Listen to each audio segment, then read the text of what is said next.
تو پھر شاہ جی آپ بھی نہیں شامل ہو سکیں گے، کیونکہ آپ بھی 26ویں آئینی ترمیم کے خلاف گزشتہ 6 مہینے سے آپ نے وہ جو کہتے ہیں نا کہ انت مچا کے رکھی ہوئی ہے، آپ نے بھی خط لکھنے ہو، فل کورٹ کی تشکیل کے فیصلے کرنے ہو، چیف جسٹس کو بائی پاس کرنا ہو، تقریریں کرنی ہو، ہر طرف آپ کے جو ہے وہ چرچے ہیں، ہر جگہ آپ پہل کرتے ہیں، اور آپ بھی اس فل کورٹ کے اہل نہیں ہوں گے کسی بھی حساب سے کہ آپ 26ویں آئینی ترمیم کا مقدمہ سنیں، کچھ بھی ہو جائے آپ کو نہیں سننا چاہیے، کیونکہ آپ صرف اپنی رائے نہیں دے سکے، آپ تو اپنے فیصلے بھی کر چکے ہیں کہ 26ویں آئینی ترمیم جو ہے وہ جناب وہ نہیں ہونی چاہیے۔ اس کے بعد پھر اس خط میں کہا گیا ہے کہ جناب یہ ان جج صاحبان جو ہیں وہ نہیں شامل ہوں گے، اگر وہ شامل ہوں گے تو ایسے اس سے عوام کا جو عدلیہ پر اعتماد ہے، جو ساکھ ہے، وہ کمزور ہوگی، اور عدلیہ بھی کمزور ہوگی، ادارہ بھی کمزور ہوگا۔ پھر انہوں نے کہا کہ اگر جو ہمارے تحفظات جو ہیں وہ یہیں پر ختم نہیں ہوتے کہ جناب 26ویں آئینی ترمیم کا مقدمہ جو ہے وہ فل کورٹ کے سامنے لگا دیا جائے، بلکہ ان معزز جج صاحبان کی جانب سے ایک نیا نقطہ بھی اٹھایا گیا ہے، جس میں ان کو فکر ہے اسلام آباد ہائی کورٹ میں ہونے والی تعیناتیوں کی۔ اسلام آباد ہائی کورٹ میں ہونے والے، دیکھیں اسلام آباد ہائی کورٹ میں ابھی ریسنٹلی 3 جو ججز ہیں وہ مختلف ہائی کورٹ سے لائے گئے تھے۔ Chief justice of Pakistan Yahya Khan Afridi نے بھی 2 روز پہلے ملاقات کرتے ہوئے صحافیوں سے کہا تھا کہ جناب بالکل آئین کے مطابق ہے۔ تو ایک سوال کا جواب جو ہے ان جج صاحبان نے اپنی اوپینین دے دی ہے، کیونکہ سوال یہ اٹھایا جا رہا ہے جو کہ اسلام آباد ہائی کورٹ کے ججز کی جانب سے بھی، چیف جسٹس نے اس دن ملاقات میں بھی کہا تھا کہ یہ سوال اٹھے گا، یہ سوال عدالتوں میں بھی آئے گا، کیونکہ آئین اب اس حد تک یہ جج صاحبان اور سب لوگ مان گئے ہیں کہ جناب آئین کی روح سے 200 آئین کے آرٹیکل 200 کی روح سے ایک جج کو دوسری ہائی کورٹ میں ٹرانسفر کیا جا سکتا ہے، یہ سارے مان گئے ہیں۔ شکر ہے خدا کا، اوپر ٹوٹا خدا خدا کر کے۔ پہلے تو معزز جج صاحبان ہائی کورٹس والے ہوں یا ہمارے وہ ولاگرز ہوں، یوٹیوبرز ہوں، جو اس بات پر آتے ہی نہیں تھے کہ جناب یہ جو چیز جو ہے وہ لائے جا سکتے ہیں، اس پر ہی بہت بڑے اختلاف تھا۔ شکر ہے چلے پھر اب جناب ان کی جانب سے یہ ایشو اٹھایا جا رہا تھا کہ جناب اب سینیورٹی کا مسئلہ ہے، کیونکہ یہ جج صاحبان آ بھی چکے ہیں، اپنا کام بھی چارج بھی ازیوم کر چکے ہیں، پھر ریسنٹلی مثالیں بھی دی گئی، جج پہلی دفعہ نہیں آ رہے، اس سے پہلے بھی ججز آ چکے ہیں۔ تو اب ایشو یہ اٹھایا گیا کہ جناب اب ان ججز کی سینیورٹی جو ہے وہ چینج ہو جائے گی۔ سینیورٹی کیسے چینج ہو جائے گی بھائی، خدا دے بندیو، سینیورٹی اب یہی ایشو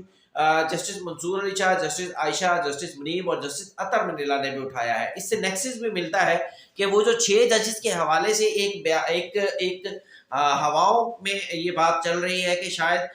جو پہلے قاضی فائز عیسیٰ کے دور میں جو خط لکھا گیا تھا، اس کے پیچھے بھی کچھ لوگوں کا کہنا تھا کہ سپریم کورٹ کے ایک جج کا ہاتھ ہے، اور پھر اب کیونکہ اس 4 ممبر خط جو ہے اس کے سامنے آنے سے بھی ایک مرتبہ پھر یہ چیز سامنے آ رہی ہے کہ اس میں بھی معزز سپریم کورٹ کے ایک جج کا ہاتھ ہے۔ یہ جو پورا ہائی کورٹ میں یہ جو سینیریو بنا ہوا ہے نا، اور جو پورا ہائی کورٹ میں خط و کتابت ہو رہی ہے، ہائی کورٹ میں تحفظات کا اظہار کیا جا رہا ہے، تو اس کے پیچھے بھی کوئی سپریم کورٹ کے اسی جج کا ہاتھ ہے جس نے پہلے قاضی فائز عیسیٰ کے دور میں خط لکھوایا تھا۔ اب اس خط میں یہ ایشو اٹھایا گیا ہے کہ جناب جسٹس جو ہے جسٹس سرفراز ڈوگر صاحب وہ لاہور ہائی کورٹ میں سینیورٹی میں 15ویں نمبر پر تھے، اور جو قانون ہے، جس قانون کے تحت سپریم کورٹ آف پاکستان میں ایلیویشنز کی جا رہی ہیں، سپریم کورٹ آف پاکستان میں ججز اپوائنٹ ہونے جا رہے ہیں، ان ایلیویشنز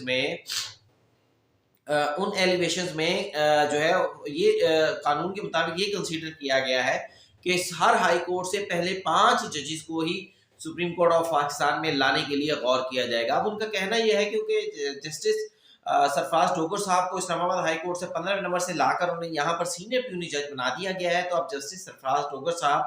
بھی سپریم کورٹ آف پاکستان میں آنے کے اہل ہو گئے۔ یہ بات کسی حد تک ٹھیک بھی لگتی ہے بظاہر، لیکن اس کے ساتھ اعتراض یہ کیا گیا ہے کہ جناب جسٹس سرفراز ڈوگر صاحب جو ہے یا کوئی بھی ہائی کورٹ کا جو جج ہوتا ہے، اس سے حلف اس ہائی کورٹ کا جج لیتا ہے۔ یہ وہ نقطہ ہے جس کے اوپر مین بحث ہونی ہے۔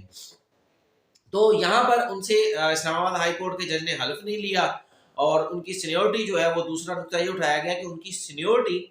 اس لیے بھی سیم نہیں رہ سکتی کیونکہ اگر یہ ٹرانسفر مستقل عارضی طور پر ہوگی، ایک ٹیمپریری سیٹلمنٹ ہوگا، تو پھر ٹرانسفر نہیں ہوگی، وہ کچھ ایسا آئیں گے 6 مہینے 8 مہینے 10 مہینے کام کر کے واپس چلے جائیں گے، تو اس میں سینیورٹی جو ہے وہ چینج نہیں ہوگی. لیکن اگر ان کی ٹرانسفر مستقل ہوتی ہے تو پھر سینیورٹی جو ہے وہ چینج ہوگی.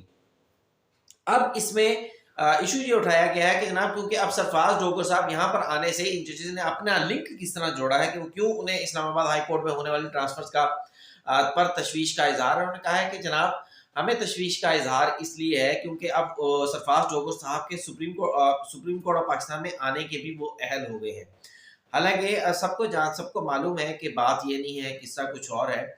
لیکن بہرحال انہوں نے کہا کہ ساری صورتحال میں جو سپریم کورٹ آف پاکستان میں اپوائنٹمنٹس ہوں گی ان پر سوالات اٹھیں گے، وہ کسی بھی طرح سے قانون کے مطابق نہیں ہوں گی، لوگوں کے تحفظات بڑھیں گے، سپریم کورٹ آف پاکستان پر عدلیہ کا عوام کا اعتماد جو ہے وہ کم ہوگا، وہ ختم ہوگا، اس پہ وہ متزلزل ہو جائے گا. اس لیے جوڈیشل کمیشن آف پاکستان میں اپوائنٹمنٹ جو ہے وہ روک دی جائیں. اور اس میں 3 موقع اپنایا گیا ہے کہ جب تو سب سے پہلے تو سپریم کورٹ آف پاکستان کا جو آئینی بینچ ہے وہ یہ فیصلہ کر دے کہ فل کورٹ تشکیل دینی ہے یا نہیں دینی. دوسرا نقطہ یہ اٹھایا گیا کہ 26ویں آئینی ترمیم کا یہ فیصلہ ہو جائے کہ آیا وہ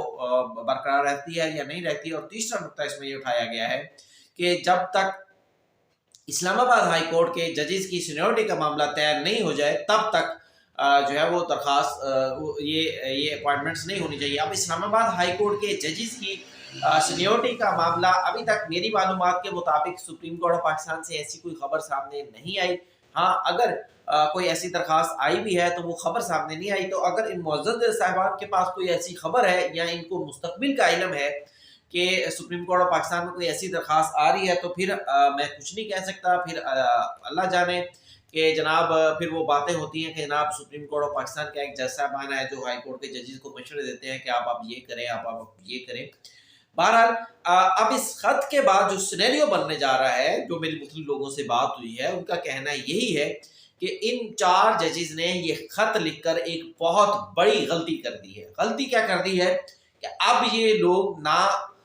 جو ہے 26ویں آئینی ترمیم کے مقدمے میں فل کورٹ میں شامل ہو سکیں گے، کیونکہ اس سے پہلے بھی 2 جج صاحبان بہت کھل کر 26ویں آئینی ترمیم کے حوالے سے لکھتے رہے ہیں. پھر اس کے بعد یہ معزز جج صاحبان جو ہیں یہ اگر وہ سینیورٹی والا مسئلہ آ جاتا ہے تو اس سے بھی آؤٹ ہو جائیں گے. پھر تیسری بات کہ اب یہ چیز بھی سامنے آ گئی ہے کہ یہ جج صاحبان جو ہیں یہ شاید عدلیہ میں جو بھونچال ہے، جو عدلیہ میں ایک ایشوز بنائے جاتے ہیں، عدلیہ میں مختلف ہر روز نئے سے نئے ایشوز کھڑے ہوتے ہیں، شاید معزز جج صاحبان جو ہیں ان کا تعلق ان ایشوز کے ساتھ ہے جو پوری عدلیہ میں کھڑے ہو رہے ہیں. تو اس کے سیریس کانسیکوینسز جو ہے وہ لوگوں کا کہنا ہے کہ سارے عمل کے سیریس کانسیکوینسز ہوں گے. بہرحال ناظرین یہ تھا آج کا ولاگ کیسا لگا مجھے کمنٹس میں ضرور بتائیے گا. اور آپ بھی بتائیے گا ان ججز کے حوالے سے جو 4 ججوں نے خط لکھا ہے، تفصیلات اس کی میں نے آپ سے شیئر کر دی ہیں. ولاگ کے حوالے سے مجھے کمنٹ ضرور کیجیے گا. چینل کو لائک کرنا، سبسکرائب کرنا، ویڈیو کو شیئر کرنا بالکل مت بھولیے گا. اجازت دیجیے، اللہ حافظ.